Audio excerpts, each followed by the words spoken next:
right, welcome to Convos and Cocktails. I'm your host, Sipho Muchi, and I've brought you here to learn a little bit, relax, drink a little bit. And my guest today, Sipho Muchi for the babies, and please say the babies. Okay, it's Muchi for one baby. Oh. Please say the one baby. Okay. It's a whole rebrand. Look, it takes time, but I think it's sinking in. Yeah, but then you must also let us know. Did you give an announcement? Oh, okay. My bad. Muchi for the baby, and the baby is Wendy. Absolutely. Muchi, what are we drinking today? What cocktail have you brought for us? Henny and some things going on out here. Henny and some things. I actually like that name. Henny and some things. Exactly. Cheers. So cheers to Henny and the things. Let's taste because, okay. I was very scared about the Henny part because I don't like whiskeys and cognac. I don't even know which family it falls under, but that would be too strong. It's okay. Yeah, the last one I had was just whiskey. Like, you know, when you feel like you're gonna breathe and then it's just. That's not a cocktail. That's just people make a shot and then decide to do yeah. Oh shit, we need some juice so we don't. Exactly. So we're not alcoholics. You can make a cocktail out of anything. I mean, any sort of liquor, brown or white liquor, whatever you just all portion control and how you mix it. Portion control, okay. Anyway, Sipho is I forgot to introduce you. You're a podcaster, you're a writer, you're a producer, you're a boyfriend. What else? I'm also a brother, I'm a son. People put that on their bios. I hate that shit, brother, son. I'm like, yeah. Mang is that about you? Come on. Anyway, Sips, I brought you here for some dating, hey? Yeah, bro. People think to see I'm very You're the guy now with the answers. I don't know. I think I have a brand out there that says I'm very mature, which is great for me. That's not why I brought you. Personally, it wasn't maturity. Well, I'm telling you right now, the streets think I'm mature. For me, it was the level of banter, like they say in Love Island. But also, you have transitioned from previously single man. Yes. Into loved up, Muchi for one baby, as you said. Yes, so clearly you have some answers. Of course. You got the answers, Sway. I've been out here for a minute. but you also were before, you know? I've seen them come and go. Seasons change. You know what I mean? Okay. So without further ado, I'm going to ask you some questions. It's just a chat. Ne? And to Wendy, please. This is not about you. Ne? This is proceeding. Okay. And also just general opinion. You're the guy. Of course. But I mean, baby, you don't have to watch this. Go. I think there's a new episode of Love Island. Well, she does have to watch. It'll be very unfair if she didn't watch for me, for her friend. Tuned in, hey, baby. Also, hey, my baby. People think I don't have one just because I don't talk about it. Hi, baby. Who's your baby? Anyway. All right, guys. The first question, what's going on? What's going on where? Just generally, what the fuck's going on? Everybody like literally is just like, why are men? Full stop. That's the question mark. Why are men? Why are men? Question mark. Why Lily so? Actually, that's exactly what the first question said. I even posted that one. I was like, okay, guys, generally this theme, like, but why? Yeah, and I think we're living in some troubled times. I feel like we're living in the most double down era of all time. Oh, you know what I mean? Yeah. Like whatever it is that's going on, whatever we thought was shitty has just become shittier. Mm-hmm. Whatever, you know what I mean? But is it like that? Or is it generally, because we also have like, grandfathers who had other children, other homes. Yeah. So is it worse, or is social media and like just the fact that we know about it more? Yeah, so when I say double down, that's what I mean. People have always been shitty. Mm. So now that shitty, like in front of camera, you know what I mean? We got we can monitor people's movements all the time. So people are a little bit more creative about how they leave the house. What's the thing that some comedian had said that back in the day, like his parents wouldn't speak to each other the whole day because there was no phones. So the dad would go to work in the morning, like at 6, come back at 6, and for those 12 hours, there was no conversation. Yeah. But it wasn't just that there was no conversation, there was also no contact or no knowing anything. Exactly. You could send another family 3 streets away. Which they did. You know what I mean? Like, you didn't have to go to like have a family in KZN and then another one in PE or whatever. No. You could literally just 3 streets away and there's like literally nobody will ever find out. And I think that still happens though. Let me tell you something about the streets since you've retired. People are cheating next door. Yeah. Ubabu Jole next door. It's like, it's a real thing that's happening. Access. Okay, but I do want to talk about cheating now because that was like the most asked question. Is that not the most spoken about thing on social media? It is, but because why? What is going on? What is the level? Why do people... Okay, so the one question that I wanted to start with is like, why do people pursue men? I mean, look, ladies cheat too, but this is not the time. I'll speak to a lady later on in the season. Why do guys cheat at the rate they do? Or why do you guys pursue relationships just to cheat? Okay, so first of all, I don't speak for all guys. I know. Just to put it you're out just there. look. You're just example. I actually disclaimer. Yeah. Sipho's one of the good ones, and I mean that for real. No, but also I don't want to be one of the good ones. I don't speak for all guys. Yeah. You know what I'm saying? Nor am I pretending to be a perfect person or anything like that. So I speak also knowing the actual truth of what you're saying. Yeah. So there's no reality where I'm like, what are you talking about, man? You know what I'm saying? So we're just gonna put that aside so people don't like start to ask who am I speaking for or whatnot. We're speaking in general because there's a general thing that's actually happening. But of course, niggas be out here slanging. You know what I'm saying? Niggas is out here slanging. They slanging on the streets. They slanging their bodies. And it's not for crack. The thing is, I knew. I said, I'm wearing makeup. Crack. At some point, my lashes will fall off, or this is so boring. This happened when we did the Kels thing as well. Oh, yeah, I remember. I was like, I'm bored. Anyway. You know what I mean? So it's I can't put it down to one thing as to why men cheat so much. But I don't know. I think maybe it goes back to just how men are raised in this world. You know what I'm saying? How men are told about who they are, their place in this world. Yeah. From the time that we're born. You know what I'm saying? We're always the most important kid. You know what I'm saying? The one who never has to touch a dish. If that's there, you know what I'm saying? You're brought up to feel like a king. And like a king, you know what I'm saying, you have 72 wives. So it starts small as to why society is the way that it is. You know what I'm saying? Why are men the most well, you can say the worst things in the world, and the forefront of it would always be men. Every complex that we have in this world, every problem that we have, for some reason, it exists that niggas be out here, committing the crimes. And I think for me, it boils down to as simple as just how we raise men in society and how we treat them. We're born into this world made to feel like kings. We're born into this world to make you feel like one day as a king you will find a queen, you'll find or you'll find many queens if you behave. Or you can do whatever you want. Yeah, and you can always do whatever you want, but the queen must always be at home. The queen will always come back to you. And as men get older, like these are the teachings that men are given out on the streets by other men, older men. Our fathers say this to their children, to their own sons. Grandfathers say this to their own grandsons. Uguti, you know what I'm saying? Like same thing that they tell a woman when she gets married and they huddle around her and they tell her, Uguti, if anyone does that to me, I'll basically do Begazela, you know what I'm saying? The Begazela culture comes from as long as he comes home. Like we have to think that all these small things do something to men psychologically. So at some point you're going to grow up and you're going to think, especially if you feel inferior, that you were promised this kingship and suddenly there's no throne when you get there. So that's when you start taking. And because, we treat each other like children as men, you know what I'm saying? There's the vicious circle of you have nothing as a small boy and the older guys take from you and you get older and you also take from the smaller guys type situation. You know what I mean? There's this whole, I will have the hottest girl in the world. I will have the most desired women, but I must wait until I get money. So until then, I need to keep quiet. And if somebody comes to take my girl, I must assume that this guy has got the cash. So that's why many guys are always saying shit like that. They've never really healed from the high school breakup.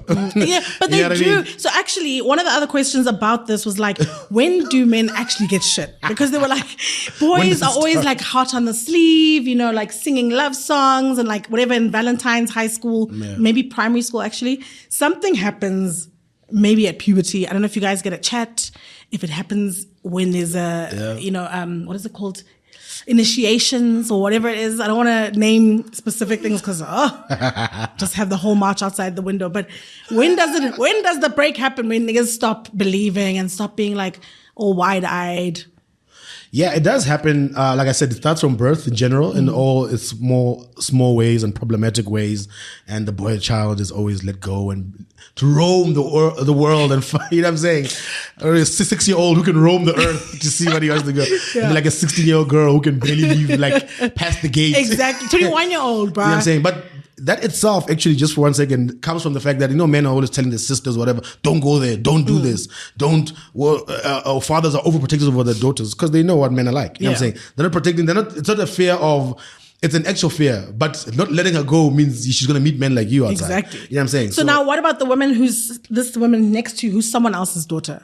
Why does that? It's always somebody else's daughter. Why does that not? It's never your daughter. That kindness not extend itself That's what I'm saying. It's always somebody else's daughter, and the next door girls, that's their problem. Okay. You know what I'm saying? Guys will literally leave their own home to go cause problems next door, but tell people, no, don't come home and touch my sister. Okay. Because they all understand exactly how men operate. You know what I'm saying? How it's always conquer and get as many girls as possible. And like I said, it starts more, and the time you're in high school is usually the time where the problems really start. Because this is when now people are hitting puberty. Now it's, do you have a girlfriend? You're in high school. It's your first taste of pursuing a girl. Yeah. And it's always in group form with guys. It doesn't matter where you are, whether it's at school or the hood you come up with. And it doesn't matter rich or poor, of course, we know.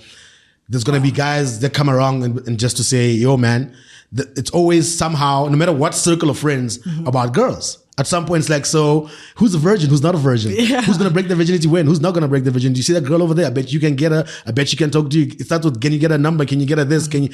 So it becomes this group thing of we are now men and we must now conquer women. And right from that bad, things start to go south. Because when you're young, just like with everything else, you want to be cool. So you're just trying to impress your friends. So that doesn't stop with women. Yeah. Just like you're going to impress your friends with the clothes that you buy and where you hang out. Are you at the coolest party in high school? Because you're all stupid in high school and you think these things matter. But they start small, and somehow you have adults that still think that way. Because they thought that way as kids. And they kept that same mentality because they kept that same type of people around them. And that's why also I feel like men kind of date incompatibly. Yeah. Like you said, it would mainly be about the looks or about the status or about what this person being next to me gives you. Because like I've seen it in the workplace as well. I know a lot of guys get married because promotions happen. People are like, oh, he's responsible for a family. Let's give him more. But that I feel like a lot of guys I know end up with someone that's just like not their type. And then for whatever reason, maybe she's just pretty, but she's not interesting, or she's really interesting when she's not, but she doesn't go out. So she won't mess with me when I go out. Yeah. But they always end up with, and then their type is the one that becomes Maquaps. Yeah, it's because men care so much about we care so much about what people think about the women that we have. You know what I'm saying? Yeah. So the girl that they want that is the most outgoing, let's say, the one that they go cheat with, the one that they find at the club, if it's the girls dancing on the table, the free-spirited girl that everybody calls a slut. You know what I'm saying? He likes her personality, but he won't get with her because people are going to be like, so that girl? That's the girl that you want? And in his heart, he's like, yeah, but are you guys talking to Tabi saying? She'd be like, chill. You know, you and Tabi would find a way. She's got the personality. She's got the this. So you find that guys are attracted, of course, to these women that seem unattainable in a way because she's so hot and she's so this. So not many guys can touch her, but he's feeling like, you know, if I get to have that woman around me, then she gets to be, I would never wife her, but definitely I would date her. You know what I'm saying? And the wife at home is the woman that I got. So other people who I respect and that look at me as a respectable man in society can look at me and say, oh, he got himself a respectable wife. You know what I'm saying? So there's the lady who, even if she works, she could be anything, any profession you could imagine, including a housewife, but she's got the type and the material that people will say, the wife material. The one who doesn't go out and Exactly. He's not going to take and be saying to meet his mom, even though deep down inside that's what he wants. Yeah. But he'll take the lady on the street who seems well-to-do, you know what I'm saying, well-kept, the version of society that they say this is a wife material, or this is a respectable woman amongst people. So that's how it happens. But then, you're right, character-wise, it's not the person. Okay. Character-wise, not the person. Because when you think about exactly, but that's why I'm like, because why not just date your type? Like, I know the other stuff about, you know, this person must look at you and must respect you. But how are you at home just completely unattracted to or bored by or just disinterested in this person? Yeah, that's the age-old question that I don't know, maybe it'll take another century or so to answer, but it's difficult to put into words why some men are okay doing that. But it boils down to the fact that, again, you're promised these things about a wife when you're a kid. You're not told that you're going to find a partner, someone who's going to love you and want to be there for you, someone who's going to inspire you, want to protect you and whatever. These are the qualities you're ever told to look for. Saying you're going to receive this virgin that's going to fall from the sky, who's going to bear you children and build a home for you. You know what I'm saying? And then everything else you can do if you want. But you're going to get this prize that's going to look like a prize. After that, they say you can do whatever you want. So the lesson from start is always not, this is what you should look for in a partner. I've never personally been told as a child at any given time, by any men in my family, what qualities to look for in a wife. Or, you know what I'm saying? Never. No one has ever told me. And then you found You know what I'm saying? But no one has ever actually set me down and be like, hey, let me tell you about when you grow older, or what you should look for in a girlfriend, what she should be able to do for you. You know what I'm saying?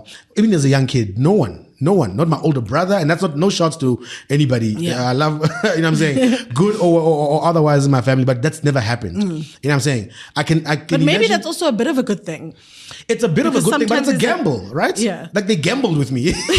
I could be a shit person who just does whatever the fuck he wants to whoever he wants. I could Yeah. be part of the problem in society, Yeah. like many men are. So even all the guys that I know that are decent human beings, when I speak to them, some of my friends, for example, none of them ever told me, or anyone ever set me down and told me, this is what a good man is. This is what a good wife is. Yeah. If you ever, would you want to get married? If you're ever going to go down this path, but even if you don't want to get married, you're obviously going to date. This is how you treat a woman. This is what she must do for you as well. This is how she must, what a partner must actually make you feel. You grow, it's trial and error. Yeah. And then you're like, oh shit, man. I realize now that I don't like this type of person or this type of person. This is where I actually want, this person actually aligns with my life. Like you find those things up because you're an adult who must now think for yourself. But as a kid, those things are not instilled in us. Yeah. Again, it's always on, you're basically promised a doll, not a human being. Exactly. So everybody goes out looking for that you own. Exactly. Because it So comes you with the own the ownership door, thing as well. Yeah. you pull the door apart. It's you throw it back in the drawer when you're done with it.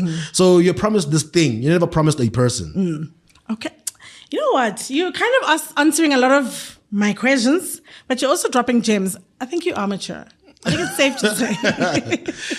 It's safe to Look, say. at 35 years, I can tell you it's been a struggle.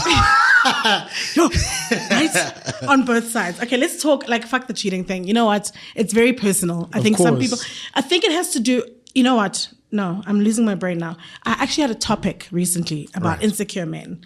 And I feel like a lot of that boils down to that. I feel like just in general, men who feel insecure about their position in society, about their sort of their place versus their girlfriend or wife. So like if your wife makes more, or if she's deemed more physically attractive in the world. If you just, in general, I feel like if men know that they're shooting, that's when they become most wild. Am I wrong? When men are? You know, like if someone feels like they're dating up. Yeah. Like they, first of all, will bring you down to this level to make sure that you don't know how amazing you are. Yeah. But I feel like the more insecure a man is, the more wild he acts. I don't know if like secure men are the same as the ones who are doing all this nuts. Absolutely. I mean, in relationships, I can safely say what a guy who's deeply insecure, yes, he's gotten this girl, right? And maybe he can't believe it that she's here. Yeah. So he starts to ask himself how he got her. You know what I'm saying? Let's say if it's just pure good, he feels like it's just money. You know what I'm saying? And if you're a guy who makes a lot of money, you're going to attract women to you, all types of women. So it's about which one do you want, right? I guess. So this guy is asking himself, because I told you how it is when you're growing up, it's always, you look at the older guys and they take whatever they want. And then you get older, you feel like now it's your turn to pick and choose as you want. But because you know how guys are and how guys judge, and how guys hunt, if I can use that very wild ass word in this situation. Your insecurities come from the fact that you actually it's what you like half of the time you don't believe you deserve this person. You know what I'm saying? So you can't believe that she's with you. So you think it must be material. So you treat her as if deep down inside, you're like, I know you're only with me for my money, but you're still here. So I'm going to treat you like a thing because I feel like you treat me like a thing. Even if somebody who's there like, yeah, cool, I was attracted by the money, but I stayed because of you. Yeah. You know what I mean? And I mean, generally speaking, I don't know if a lot of women want to date somebody who isn't secure and self-sufficient and literally a provider in whatever term that means. So yes, we're with you. If you're comfortable, it makes me more comfortable to want to date you. I don't want a scrub. I don't want to struggle. Yeah. I don't struggle. So I saw a video the other day where this lady's like, I take myself on trips. I take myself out to dinner multiple times a week. I take myself on trips multiple times a year. Yeah. So if you can't maintain or exceed that, leave me alone. Absolutely. And niggas want you to be okay with going backwards. I'm like, no, this is what I've done for myself this whole time. So if you're coming into my life, you're adding, or let's leave it. So when guys get this girl that they want, now the other thing that they're battling, of course, is how we're brought up, I guess. Because again, you've been told what the wife must do, what the wife mustn't do. Now you have this person in front of you who you even like. You know, you've attracted and you should get along. But now you remember this bombarding those words. She must cook, she must clean, she must stay at home. She can't be running around with her girlfriends everywhere. You're hearing that voice every time. And because you've been conditioned that way, your wife now we're talking new age especially, right? We're living in a different time. So who's independent, who you found riding around and getting it all by herself. You know what I'm saying? Yeah. And then suddenly you want to slow that down because, and he's not doing it just purely out of insecurity or just purely out of what she's scared she might do. Mm-hmm. He's also doing it because of the noise from the men in his life who are like, oh, so your wife she went on a girls trip to Dubai. Hi, player. If that's what's going on in your house. You know what I'm saying? So it's all these small little plants of insecurity that come from, you want other men to feel like you're in control of your house. And then when you tell your woman no, she says no. When you tell her to sit down, she sits down. So it all comes from them. I mean, the number one oppressor of men is men. Women aren't oppressing men. You know what I'm saying? Say it again. Women aren't at a war with men. No, actually say it again. You know what I'm saying? The number one oppressor of men is men. You know what I'm saying? We're at war with each other, really, at the end of the day. We're at war with each other. We're at war with each other at the same time in our friendship groups. Like the war exists within. By the time that you're released from that, you're like, you're dizzy even on some, okay, I gotta go get this money and these hoes and these like everything. I don't even know what to think anymore. But like I said, it doesn't happen like I said, it doesn't happen overnight. Mm-hmm. So because you're a grown ass man, but it's the entire life. There's something that's being said and that's drawing you to do certain things. And when you get older, now the question becomes, okay, you're older now, you're wiser. Mm-hmm. Why are you still behaving the way that you behave? But also, I don't believe in older wiser. Like for me, some of the dumbest, stupidest actions I've seen come from the oldest men I know. Also true. Some of the 60 pluses are the ones who are whiling. It's like death is coming. Let me just I've seen.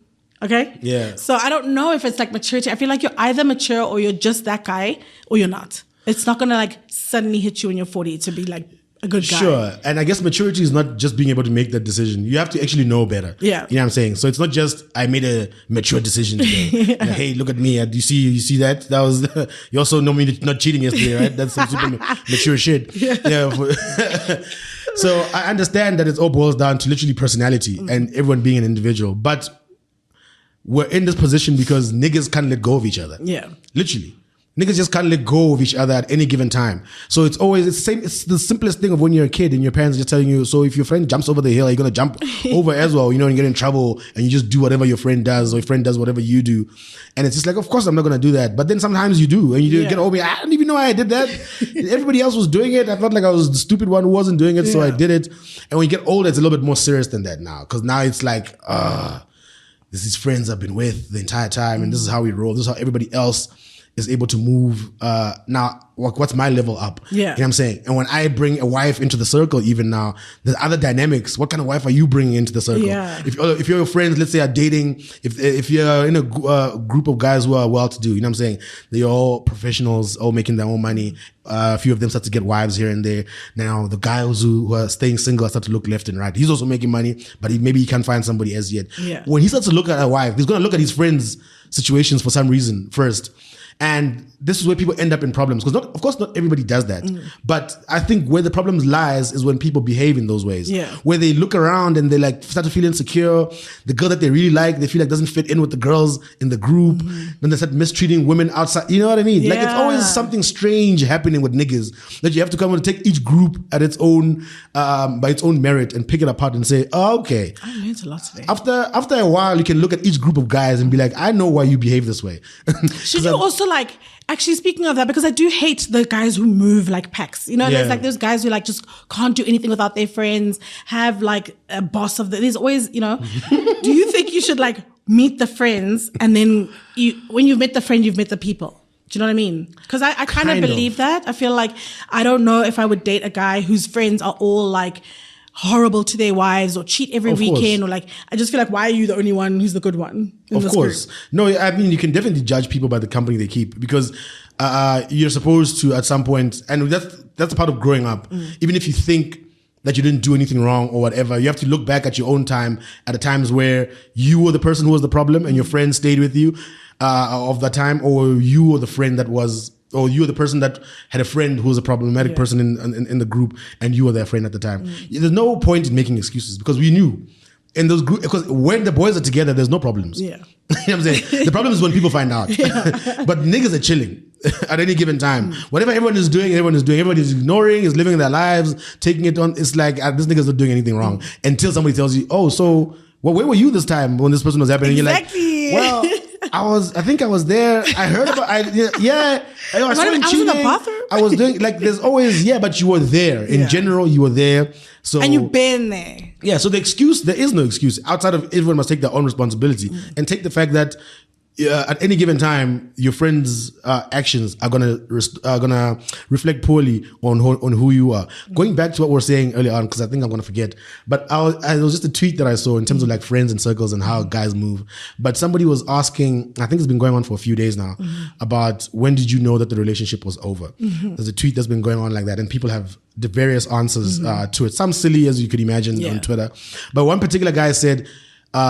He knew the relationship was over when her best friend married a multi-millionaire. You know what I'm saying? He thought to himself, this situation is not a good situation for me. And it's the reverse as well, isn't it? Because when we speak about guys moving together, thinking together similarly, ladies are the same because we're both in the good and the bad, right? So in the way that you can look you know what? on Also, the positives, don't worry. This is not like a man bashing thing. I'm going to have a lady. Because we also have, for me, one of the other things is, why do we stay? Okay, men are doing what they're doing, but the insecurity of staying. Anyway, continue. Yeah, but I'm saying it's fair because each conversation is actually different. Yeah. So I'm not taking any sort of personal attack offense because these conversations are to be had. Yeah. Unless we're talking about a particular relationship situation. You know what I'm saying? That's another situation. But in this, what we're talking about today, I guess it's fair to do it this way. Yeah. But and I thought about that question and a lot of guys were agreeing. That's the thing. I went to go read the comments and a lot of people were like, understood. I get it. 100% valid reason. Was mostly guys. And the girls, some of them were like, some of them were like, that's a bit of insecure. Why would you move that way? Why would you? And you could see the difference in the responses with guys, almost, I can say 98% of all the guys that responded that were like, understood. Okay. I know exactly why you did it. And the reason for that is what I was saying. Okuti, that guy looked at his situation and his beautiful wife. And his beautiful wife's friend got married to a multi-millionaire. They're married, and now he's thinking about how this changes the entire group dynamics. Or there's now not just a regular well-to-do guy, but there's he says a multi-millionaire has entered the chat, has entered the villa. And now, a new hottie has entered the villa. And then there's also comparisons, because no matter what people want to say, like, girls are going to compare a little bit. But she got like a Birkin or a diamond or a holiday. They go on holiday twice a year. Baby, we only go to like Sun City, like once every 3 years. Like, it's not to compare, and you can see it everywhere across. So that comparison starts to affect people differently. Yeah. So you can say you respect a guy who looks at that situation and says, "Look, I don't think this is going to work for me." But there's then the deeper problem with that guy. When will it be okay then? You know what I'm saying? Yeah. When will it be okay? What if your wife, the girl that you're with, what if she just like makes more money than you? Whatever it is that she's doing now, what if she just triples it overnight via promotion, or she starts a business and then you just wherever you are in that way, but you can't catch it. What if she becomes a multi-millionaire? You know what I mean? Because it's possible. So Black women are working. What the fuck now? Yeah. So that insecurity is good to notice, but you have to work on it because it's going to manifest itself somewhere else. Because also now you're going to keep dating down until that's also probably why men date younger. I mean, there's a lot of manipulation behind their choices too. Of course. But I think there's also that thing of like, I remember one of the 60-plus-year-olds that I was talking about, whose whole thing was like, because his wife or ex-wife, because then they all came in with a new generation of like young hotties in the villa, but was like, she's taken herself to Monaco or could take herself to wherever. This one I take to Cape Town and she's, wow. So that's the other thing about dating, I guess, with guys when they want to date. There's literally a line from a hip hop song. Compete with that one. That's obviously drenched in misogyny, but it's hip hop. So just stick with me for a second. You ain't talking about me, like Chris Fox said. So it's, I don't know if it's Dave or Central C, a UK rapper, but he literally says in the track, and it's very new song. He literally says in the track, "I love chilling with broke bitches because you book one fly and they get excited as hell." He says that line, right? And if you take that to what you just said, it's real. I mean, like you said, manipulation and everything else aside, that guys want to be in control, dating younger women. There's also that. I think younger women are by default inexperienced. Yeah. You know what I'm saying? If you're 23 years old dating a 33-year-old, this nigga, there's a lot of things that he's gone through in the past 10 years that she's yet to even imagine. You know what I'm saying? And he knows at this stage what the game is really about. She's now just a young, impressionable girl. She thinks we know what the eyes, the lens in which she views life at. So all those things that she knows. So he knows that the bare minimum he can do will make her comfortable outside of everything else. And it's also a plus if she's a 10, right? Yeah. So if she's that, and on top of that, he can, like I said, book that if you can take her to Cape Town once a year, and that's all he has to do, exactly. That's chilling. Yeah. Because if he dates a 33-year-old woman and he can barely get her to Cape Town, that's a problem. You know what I'm saying? If she's like, okay, after Cape Town, where else are we going? Because, like, I'm trying to touch I was in Egypt, Portugal with my or I'm friends. trying to do this, or actually I was doing this for myself, by the way, because I'm 33 and I've been working for quite some time now. So unless I've been in a coma for the past decade, I've been making some scratch. Little. So guys, even when they make money, it's too much to date a woman on that level, because even at that point, niggas are still, the mentality is not there. Yeah. They're not thinking, let me get, because shit, especially if you're making money now. In your 30s, that's when guys really start to mature financially. Yeah. A lot of them start to come out. Some. Well, some, you know what I'm saying? The professionals, let me say. Guys who are professionals, in their 30s, that's when they really start to see, I can get the car I want, I can get the house I want type situation. And then, of course, I can get the woman I want. So everything just comes in stages. But with guys, it's the stages of things that I can get.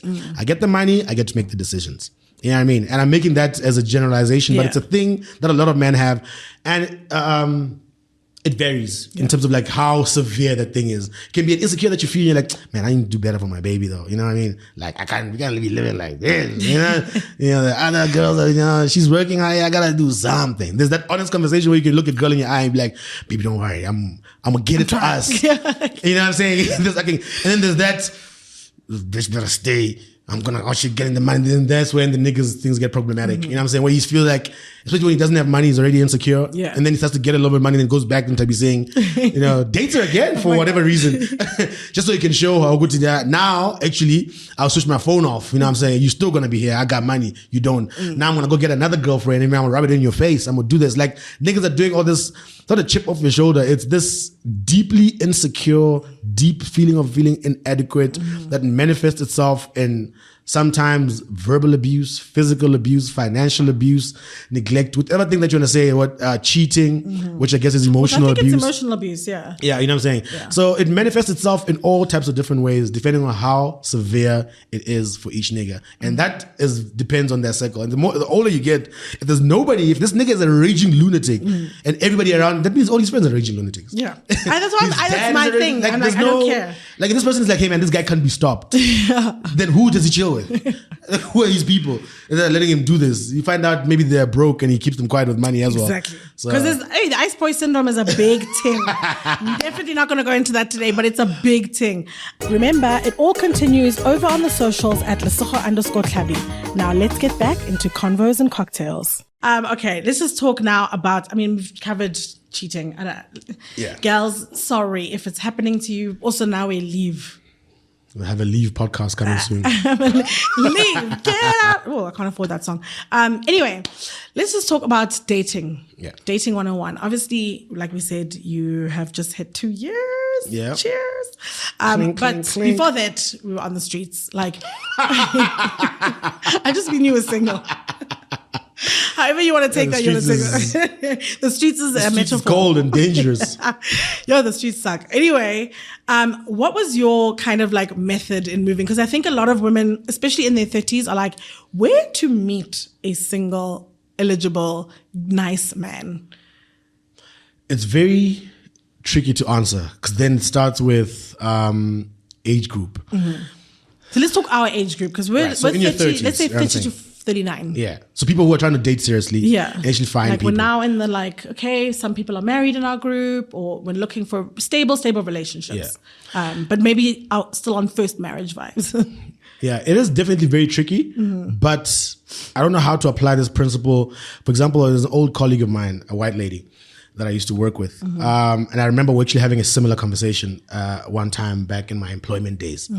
And and she said one of the black girls had asked something like that, like, it's so hard to meet a guy like who's a professional like I am. I don't want to meet somebody who does the exact same job as me, but people in the industry without having to go to like a work conference. Like, where do these niggas hang out? Also, if they hang out at work conferences, let us know. Yeah, if I need to get dressed and go to people's work, invite me to the banking. But socially, you want to be at the bar that it is. And the lady, she had said that, the white lady, remember?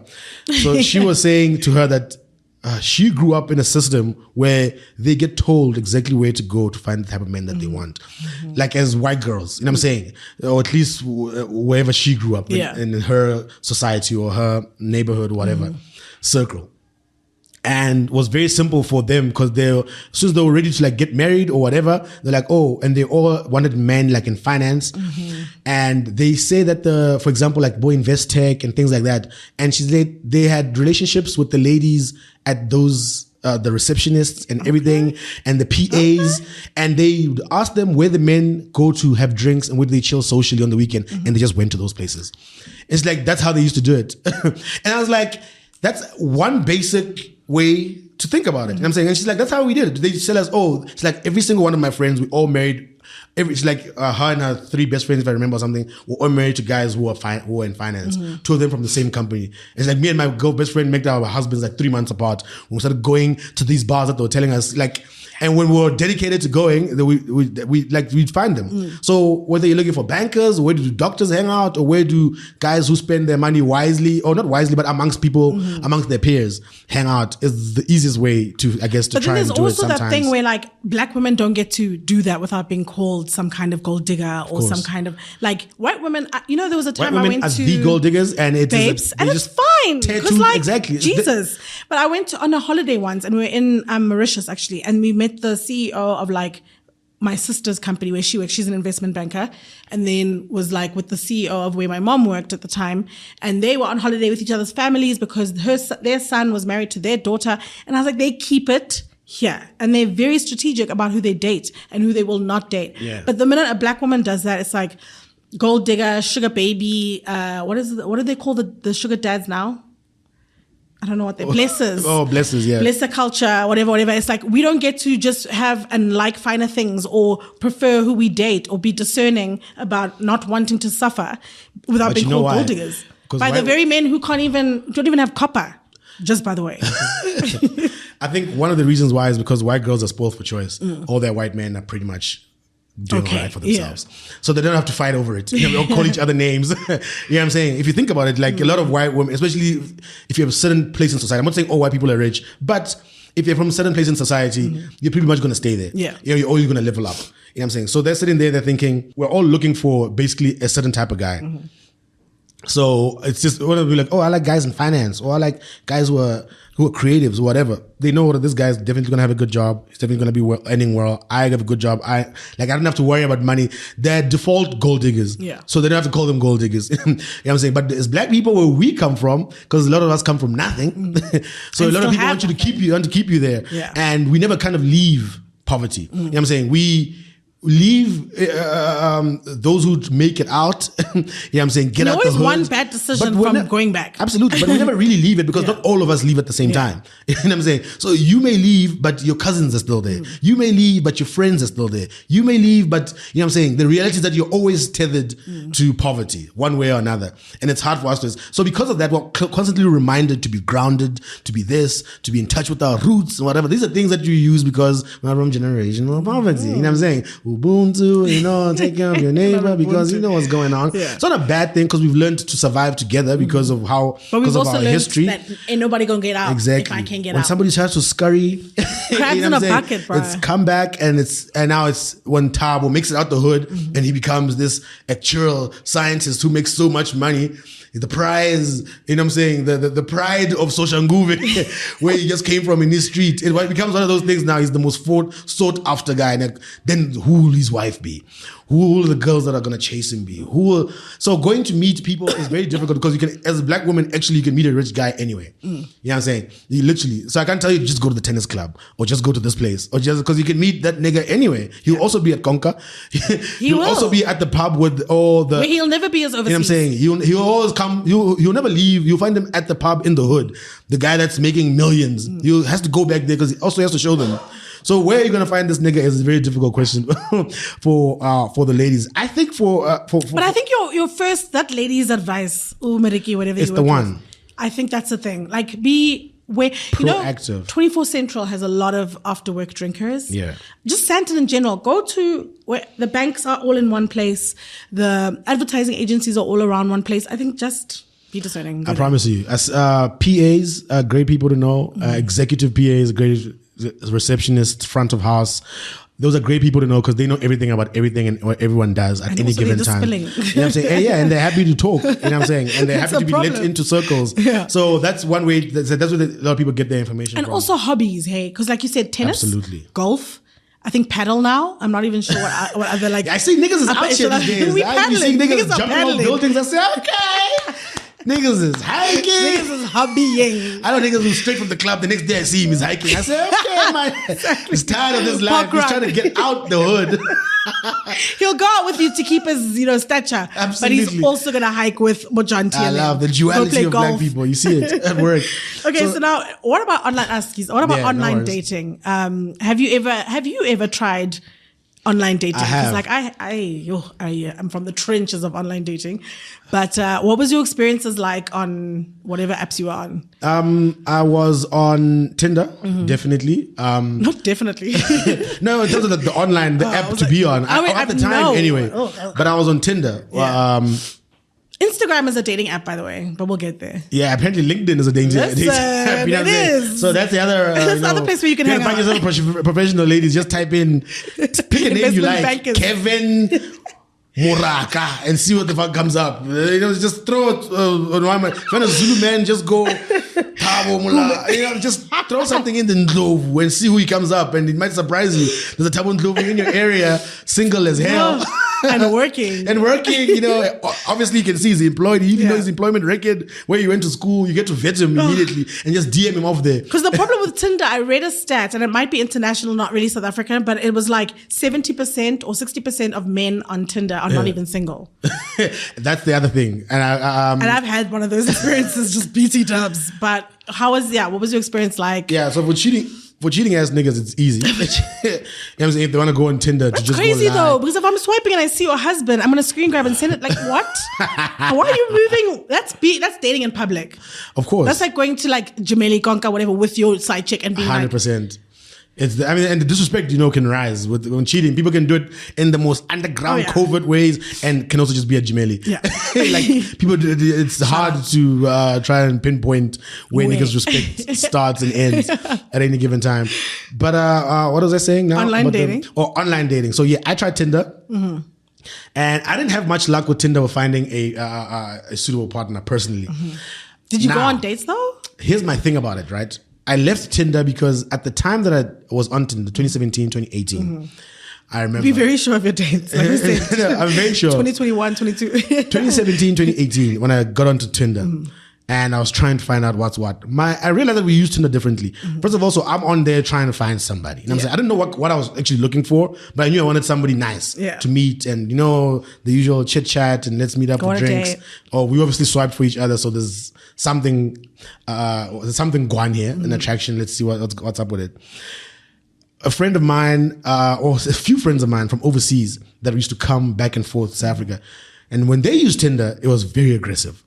They were used Tinder obviously like to hook up, and they travel. So they were just like, oh no, wherever I'm at in South Africa, I land as a bedo. If I'm in Paris as a debda, I meet that girl today. It's not a problem. It's like that's how I'm like. Oh, the rest of the world is using Tinder more as a hooking up app, like the way the gay bros talk about Grindr. And that's not for meeting. That's not for relationships. Like love that of my is, life, it's about to go down. But that's exactly what it is now. Yeah. So I don't know if that's what it was started as, but that's what it is right now. So Tinder was also got the same vibes, but I realized more overseas than locally at the time, because even the guys that I knew here were using Tinder were like, yeah, no, I'm trying to date somebody. Oh, I met somebody type situation. Yeah.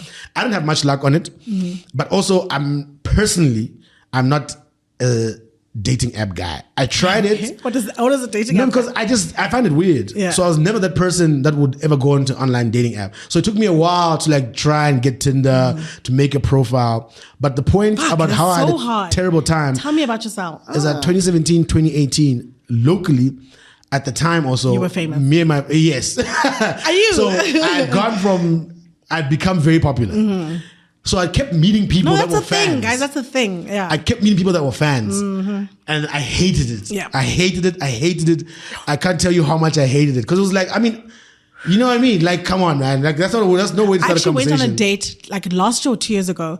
And like after the date, I thought it was like pleasant. It wasn't like mind blowing, but I was like, okay, nice guy. Let's try a second date because I feel like he was just nervous.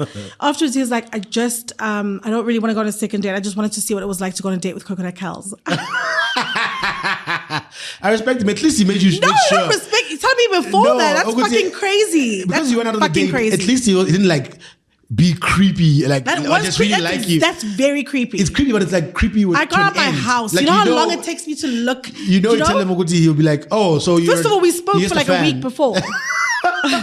You don't meet. I'm not the type to like meet today, go on a date today. Like we swipe, you talk, you like common things. Your mom, oh my God, my mom, sharing intimate details.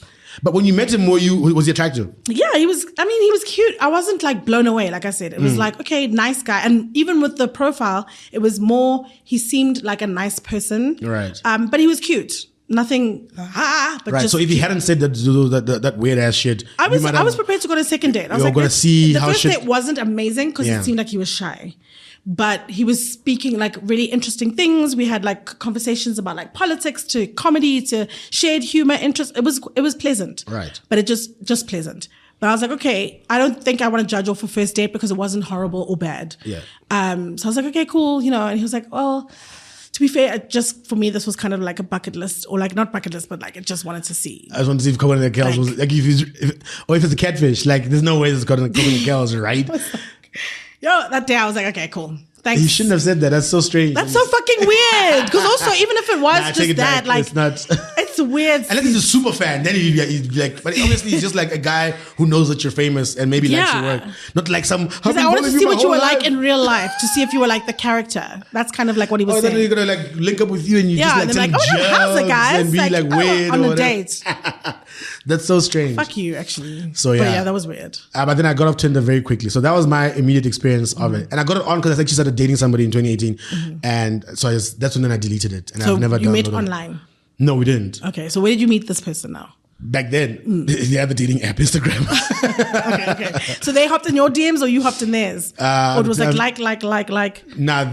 Yeah, we followed each other, but then they made the first move at the time. Okay. That's happened to me before. I've actually been quite surprised how willing I am to go on dates with people from Instagram, just because I'm like, I don't know you, but there was a thing that I reposted like today or yesterday that was like, we don't just ignore your DMs. First we go to your profile and then we ignore you. So it's very much like, you gotta go see a little bit. What you're about. If all these pictures are sepia. Exactly. You're like, there's no way every single one of your pictures looks like a funeral cover.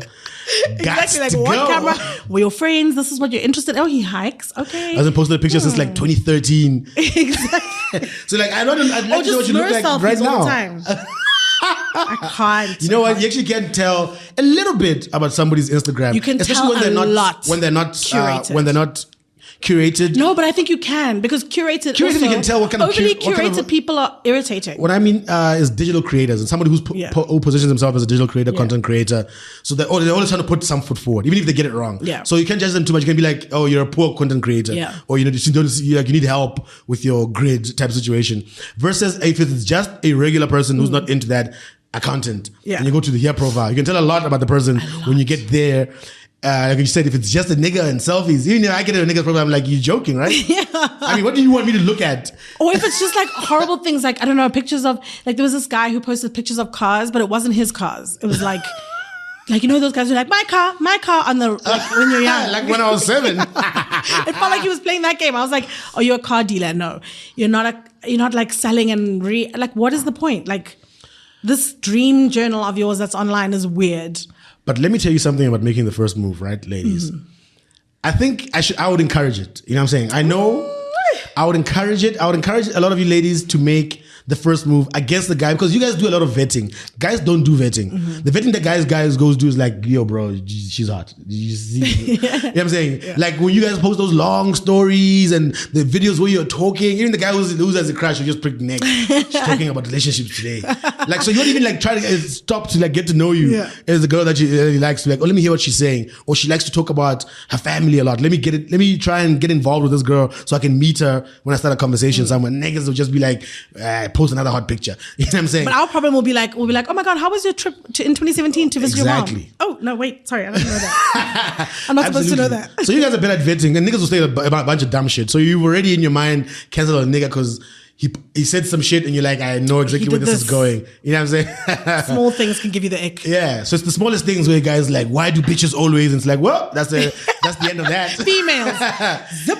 Exactly. So you guys already, if you have a crush on a guy or you think he's nice, you guys already see the way he speaks, see the way he posts, Twitter even more, because then you can see how he thinks, the topic he engages in, whatever. So girls over a period of time, with a guy that they somewhat like have already built a profile. Niggas are just looking at women. Oh, look at all these beautiful women in the world. Yeah. That's literally unless if he really wants to make a move, then you look a little bit closer. Yeah. Then even you never even know if she's in a relationship or not. They don't really care though. Yeah, that's true. But no, but I'm talking about when a guy really likes a girl. Both girls and guys don't really care. But when a guy I'm gonna work and win. Yeah. I guess if you're like, look, if there's somebody there, then I'm willing to take them out. Yeah. Which means you're coming there with a serious chat. Yeah. So that's what I'm talking about. People were literally going in and be like, I want to take this person on a date. And I hope if everything is what I imagined, I hope me and this person like strike it and hit it off and whatnot. Women, like I said, you guys do the better vetting. So you do the better approaching. You know what I'm saying? In terms of like approaching a guy who you think like, because when you take that risk, you take it off the fact that I think this person is half decent. And from what I've seen so far, I would at least like to go have drinks with him. You know what I'm saying? Yeah. And maybe you think this guy, there's probably no chance he'd ever ask me first. You girls know this, but like I'm saying, you guys know this. So you've thought about this very well at home with the guys that you think are in a list of at least I would go hear him out over drinks. He seems like a pleasant guy. I can tell that he works and la-di-da-di-da. If you're going to give that guy a chance, I promise you, ladies, the best thing you can do is for you to slide into that nigga's DMs. But, and I'll give niggas similar advice as well, but how you slide in the DMs is the important part. Yes. You know what I'm saying? Yes. Because there's people who do it on some real shit, on some, I can't wait to suck the brown off your dick. And you're like, whoa, and time you saying, God damn it. It's 9 in the goddamn morning. You're talking about sucking the brown off my dick. What is this? You know what I mean? Oh my God. So even as much as niggas are always like love sex and are always talking about sex, when a woman comes to them and they're overtly sexual, it knocks a guy the wind out of him a little bit. He's like, I don't know how to react. Yeah. You know what I mean? You're like, I get off at 6. I don't know. God damn, this is so off the bat. And when a girl approaches a guy and it's like it seems overtly sexual, he in his mind tells himself, "Oh, she definitely only finds me hot, or she only wants to sleep with me." Also, some of the guys like dicks are not attractive necessarily. Don't send a dick pic. It's not what you think it is. This is the one really phenomenon I have never truly understood as niggas. The amount of women that have come out to say that. I mean, I remember Nadine Kai once said that her inbox was filled with niggas sending her dick pics. I said, filled with dicks? That's objectively, one dick pic is one dick pic too many. You know what I'm saying? So if niggas also because if you're a sexual person or you have that kind of brand, like I speak about sex quite openly on my timeline or whatever, and so people have boxed me, some people, as a certain type of person, which shame, it's very wrong, but whatever.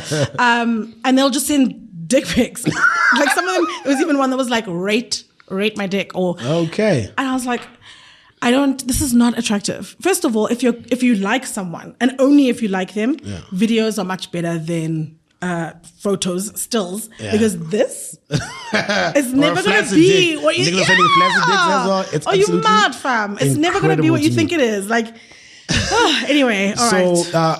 Sorry, I was saying on that point, Ogoti. So I think being overtly sexual is something all people must leave. You know what I'm saying? Whoever that you're hitting, don't come in there unless you're on OnlyFans DMing somebody or it's happening. Also maybe unless you just want that. If you want it, but like even give that a chance. Then, just like whatever it is, don't enter with that. Yeah. Just enter like a normal fucking human being on some, hey, how the you... The best thing to do is make someone laugh. Or maybe that's just me. But I feel like... The easiest thing you can do is try to make somebody laugh. So whatever that they're posting to get them to giggle about something, especially they obviously follow you now, so they would interact with you and see your DM. No, but even if they don't, because like sometimes you can just... Or sometimes you go see what's going on there. I like this guy. Yeah. I saw him on your story. I'm going to go say what's up. But enter there with a simple joke, a simple quirky thing that's not corny. Don't try too much. Again, don't make it sexual. You know what I'm saying? And then literally tell the person, oh my God, like, I think you're I think you're a good looking person. You seem like you have a great personality. I've been following you for a while, and I've been trying to say what's up and I've been a little bit shy to do it, but I hope you receive this message in the way that I intended, which is just for us to go out, maybe have a drink, get to know each other. No holds barred. That's it.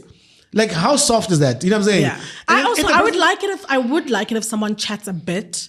Like, of course. Make me laugh for like a week. No, I don't want you to be like, hi, let's go for a drink tomorrow. I'm just a bit like, who?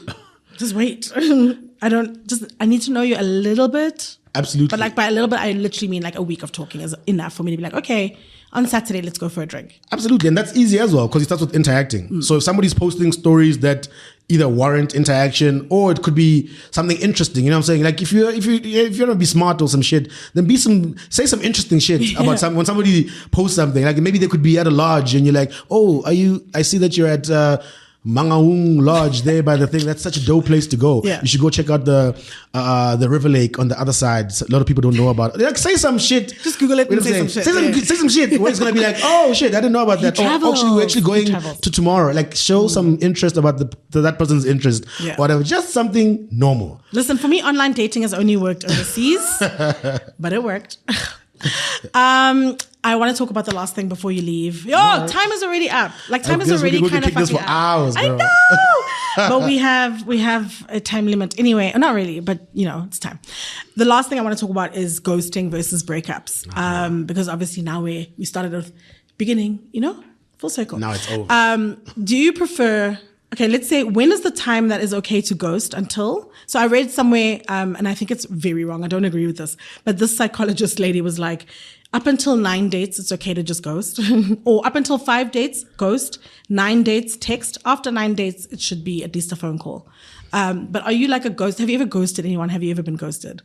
When I was younger, I ghosted somebody. but I'll tell you, I've ghosted before too. When I was younger, I ghosted somebody. And I remember this particular because it was back home. So I'd moved to Joburg, but I'd kind of was sort of seeing somebody. And this is now I'm 20, 21. I was kind of seeing somebody back home in Mafikeng, where I'm from, but not really, but kind of, but who knows, you know what I mean? But when I moved to Joburg, I just stopped talking to her. But in my mind, I was just like, I was moving to Joburg. Like, what did you think? But only later, and thank God she checked me back then. Because if she didn't check me, maybe I would have made it a habit. Because she checked me, and she checked me maybe 2 years later. Can you imagine that? You know what I'm saying? I leave, I go home, I can't move to Joburg, I move on with my life, whatever. I never say anything to her. She wasn't my girlfriend, but she feels slighted. But she doesn't say anything. She doesn't text me about it. She also is like, oh, okay, this is how we're kind of rolling. When I see her 2 years later, sober as a judge, she pulled me to the side at some point. She's like, what you did was fucked up. It's like, what the fuck, dude? You know what I mean? Like, we were rolling this way. Like, sharp, I know that we're not dating, but like, we started seeing each other, and, you come to my house, I go to your house, like, and then all of a sudden, you went to Joburg, and then I think when I left, I didn't think I was going to stay permanently that long, because I thought that was the trip before the trip. Yeah. But I ended up not coming back. So in my mind, maybe I was making excuses on some, I guess maybe when I come back, I'll go holler at her, whatever. But I probably would have done the same thing again and just left, you know what I mean? And just not continue the conversation with her. Because I'm thinking, hey, I'm going to Joburg, New Horizons. You know what I'm saying? Not Archie, who knows what's going to happen? So she just told me that, and I was like, and I honestly never saw that chat coming. Like, I thought I was going to see her, maybe even high five. Hey, how you been, stranger? You know what I'm saying? That, oh, we back home. We back home type love. But she and I were not friends at home. So we'd never been in the same friendship circle anyway. So she had to like sort me out at a party and come to me and be like, you know what? Actually, let me talk to your black ass outside. And she told me straight up, like I said, she wasn't like drunk or one of those, why did you do this to me? She was doing some, actually, what you did actually hurt my feelings. And I thought I was over it until I saw your fucking black ass face at this place. And I had to tell you to your face that what you did was, and she didn't sound bitter about it, but the way that she approached it and she told me, I was like, I'm just not going to vibe that way to anybody ever again. At the very least. So even when things have been shitty, when things have ended, when I didn't want to see anybody anymore, I felt like At least a conversation. You have to. This has to be a conversation. It doesn't have to be a conversation. Over the actually, even phone. just a text. Exactly. Because I'm not good at over the phone or in person vibes. I don't like. It's awkward for me. Yeah. I do prefer text. But I'm just like, I've done the ghosting. I've been ghosted.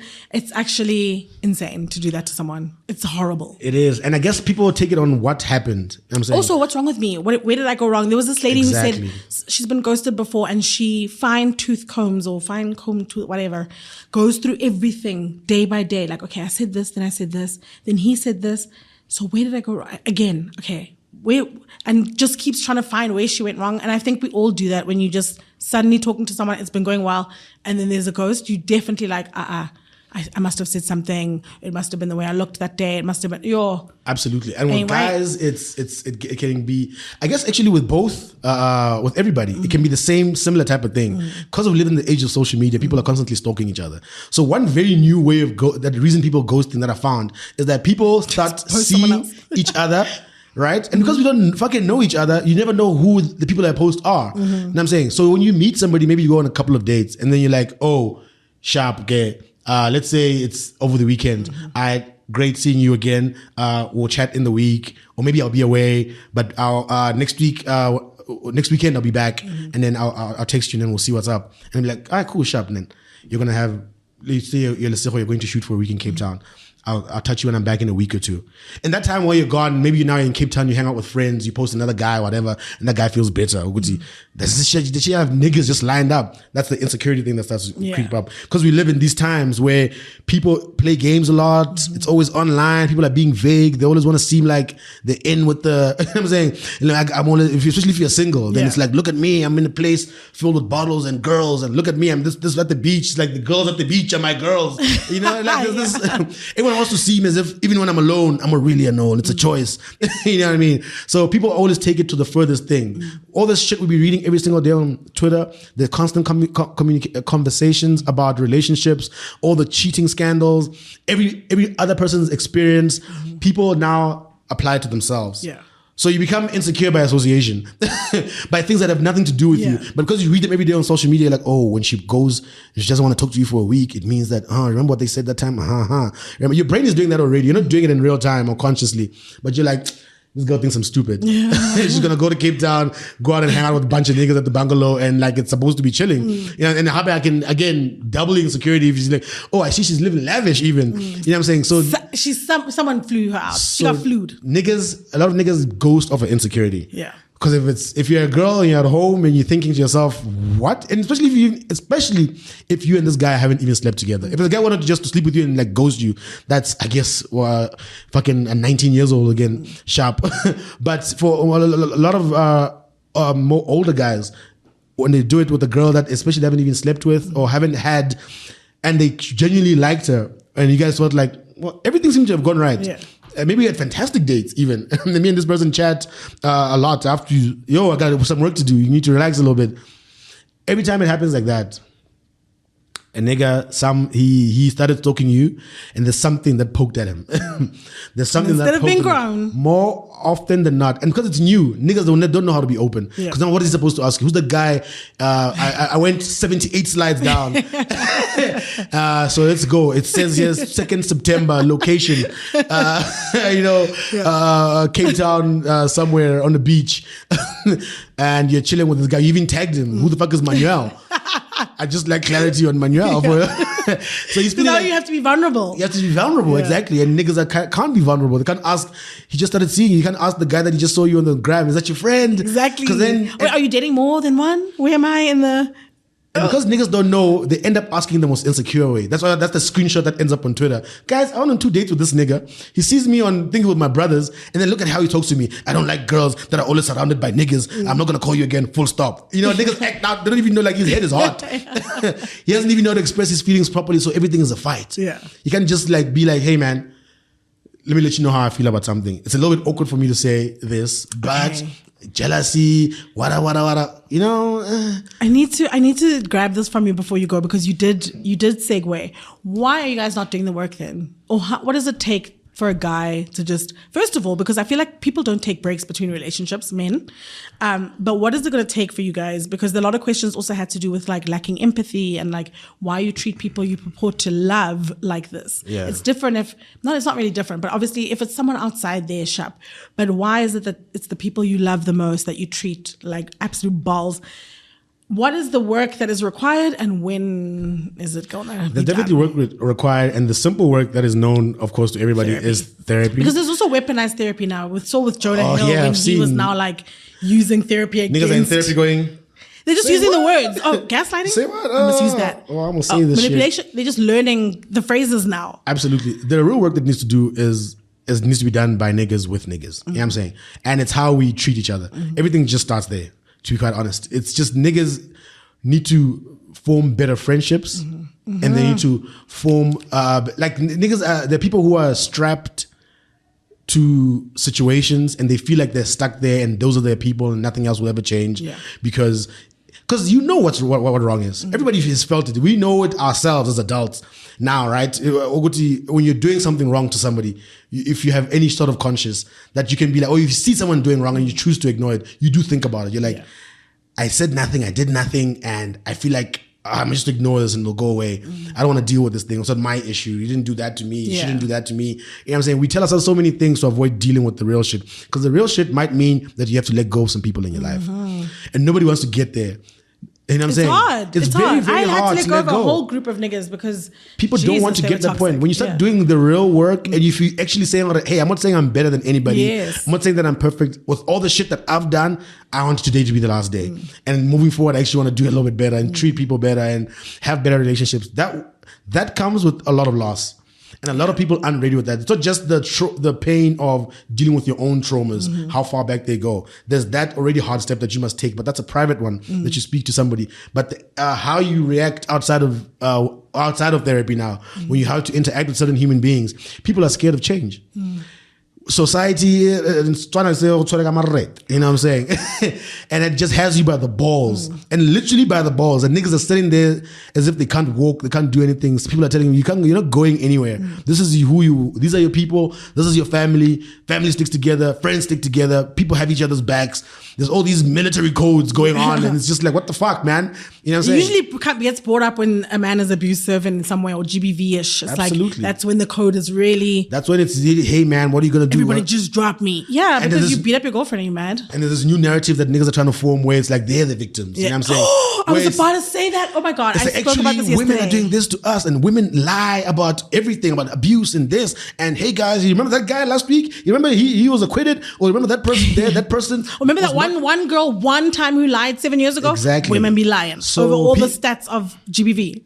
Niggas are out to find mistakes we can find them, and of course there's women who do things, but that's the fantasy world that you want to live in if you want to make women a problem. You know what I'm saying? And now niggas are starting to find new words to quiet niggas. Now you're a simp, and now you're trying being to, a nice you know person, what I'm saying? You're being a decent person, or no, you're being a simp, or you're bending to this, or you're bending to the feminism, or you're pretending, nigga, we know you in real life.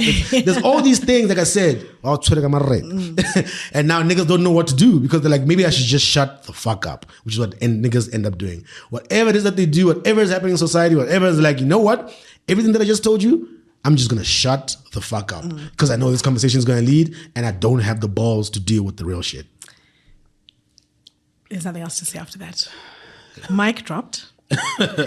Sipho, thank you so much. I have so many other questions to ask, but we just can't get there today. I know we segued so many times, but also went deeper into other things. But also great because I didn't want it to be like QA. Yeah. So I'm really glad. I think at some point you will answer what are the red flags and green flags, because that was my next question, but we don't have time today. I'm really, really sorry. Maybe I'll get him to answer it on Instagram Live or something before this episode. We'll do a part 2 later. Depending on how people receive this, if they really want it, they must let you know, and then we can just do it. If you would like a part 2, maybe the last episode, because you are the first episode of the season. Thank you so much for making time. If you'd like Sipho to come back for the last episode to close out the season, when we've done other episodes, to answer some more questions, let me know. But thank you so much for making time. An absolute pleasure. Now Wendy was here season 1, you here season 2. We have to find someone for the season 3. The whole family. You have to bring me another family member. I gotta talk to my auntie. Maybe Auntie Muchi. Let's go. Can ask her, why do you guys talk to us like that when we're getting married? The marriage. Take aunties to the top. That's what you must do. Let's have a topic with just aunties here. And you're like, why are you treating Why young are you girls the like way you this? are? What? Yeah, exactly. Why do you hate us? Because that was actually one of the questions for you. They were like, why do men hate us? I was like, oh, hey. The frustration from the questions, they all one line. Listen, Like, people why? were just like, why? Literally, the question is why? Why everything? Why exist? Thank you so much, Sips. This was actually really good, as you can see. It was good, and I enjoyed my Hennessy. Me too. What do we say the name is?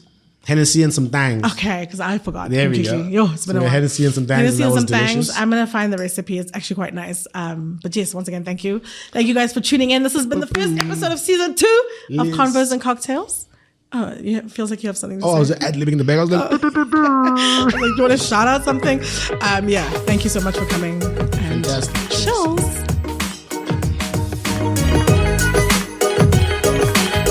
Season 3 Convos and Cocktails produced by Lesotho Tlhabi and WMG and recorded at Vodcast TV Studios. Remember, this podcast is streamable on Spotify and other major streaming platforms.